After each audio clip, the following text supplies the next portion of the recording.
Cara ketika kita bertayamum. Ada beberapa langkah yang harus kita perhatikan ketika bertayamum. Yang pertama, sambil lihat di teks.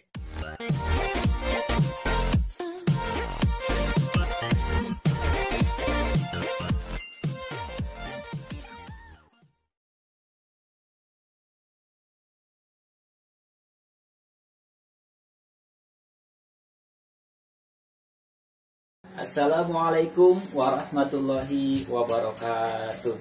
Kaifahalukum anak-anak? Apa kabar semuanya? Berjumpa kembali sama Pak Den. Untuk pembelajaran kali ini kita akan mempelajari tentang praktek tayamum. Bagaimana cara kita bertayamum ketika tidak ada air. Sebelum menjelaskan bagaimana prakteknya, mari kita terlebih dahulu seperti biasa murojaah surah Al-Lail ayat 1 sampai ayat 16. Silahkan anak-anakku buka Qur'annya pada juz 30 atau bisa lihat di layar kaca ini. A'udzu billahi minasy syaithanir rajim. Bismillahirrahmanirrahim.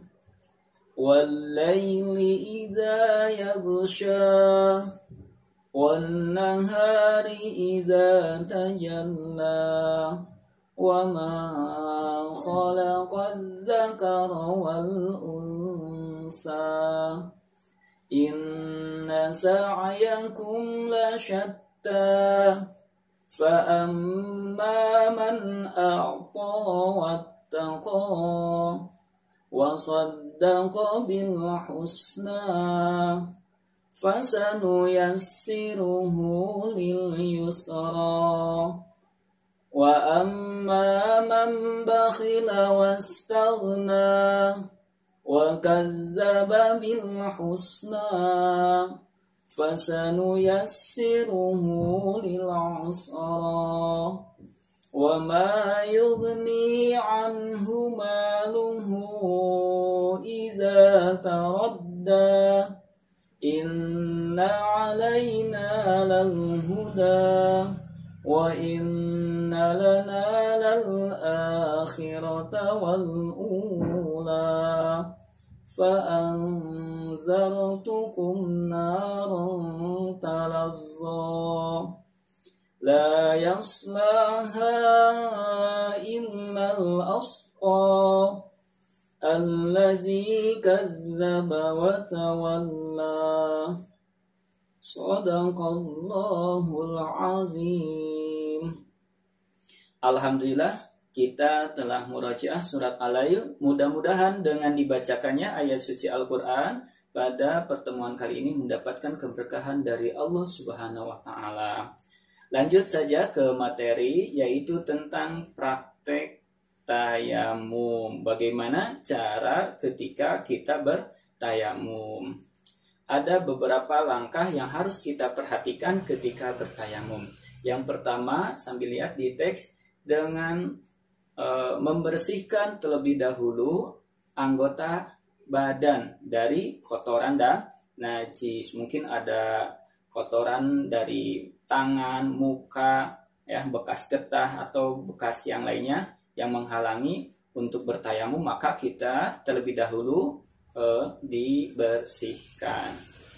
Kemudian yang kedua adalah mengambil debu, ya, dengan mengambil debu dengan kedua telapak tangan, atau kalau memang untuk ditempel di dinding, tempelkan saja kedua tangan kita di dinding, ya, karena di debu diyakini dinding tersebut ada debunya, tempelkan debu. Nah, kemudian sambil membaca basmalah, dimulai dengan membaca basmalah, Bismillahirrahmanirrahim, sambil niat, ya, sambil niat, ya. Masih ingat niatnya apa?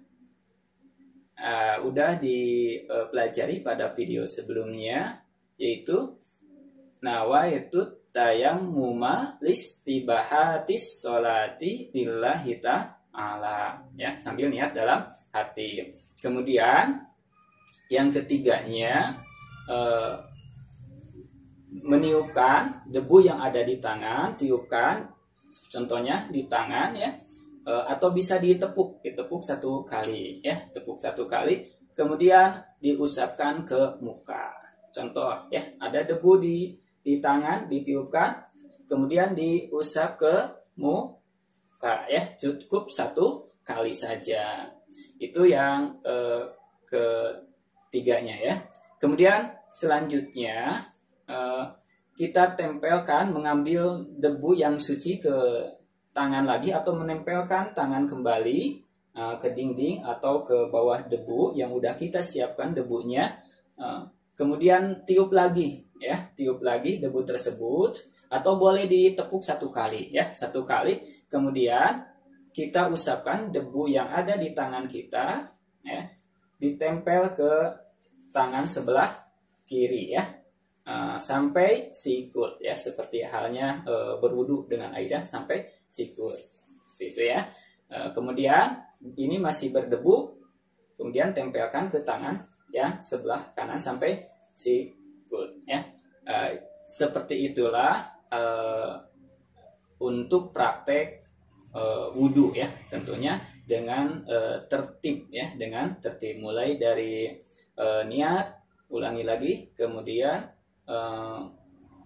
mengusapkan debu ke muka, kemudian yang ketiganya mengusapkan debu ke dua tangan sampai siku. Nah, sekarang kita udah paham, bisa lihat juga di gambar Bapak untuk tata cara praktek tayamumnya. Sekarang apa sih manfaat tayamum ya, manfaat dan hikmah dari disyariatkannya tayamum. Yang pertama, manfaatnya dapat menggantikan wudhu dan mandi besar. Ketika kita tidak ada air, gak usah hirau ya, gak usah panik atau gak usah bingung, karena Islam mempermudah untuk kita beribadah. Bisa dilakukan dengan cara bertayamum ya, bisa menggantikan wudhu dan mandi besar ya, bagi yang punya hadas besar tentunya. Kemudian manfaatnya yang kedua, dapat melatih diri untuk selalu memilih hal yang suci dan bersih. Tentunya ketika tidak ada air, ambillah tanah yang suci. Sudah dijelaskan ya pada pertemuan sebelumnya, bagaimana tanah yang harus kita gunakan ketika kita tayamum. Kemudian yang ketiganya, mempermudah ibadah seperti halnya sholat, tawaf, dan yang lainnya. Jadi dengan mau sholat pun juga ketika tidak ada air, boleh dengan bertayamum. Mudah bagi kita, tidak ada alasan untuk kita meninggalkan sholat dan ibadah yang lainnya dikarenakan tidak ada air. Bisa dengan tayamum.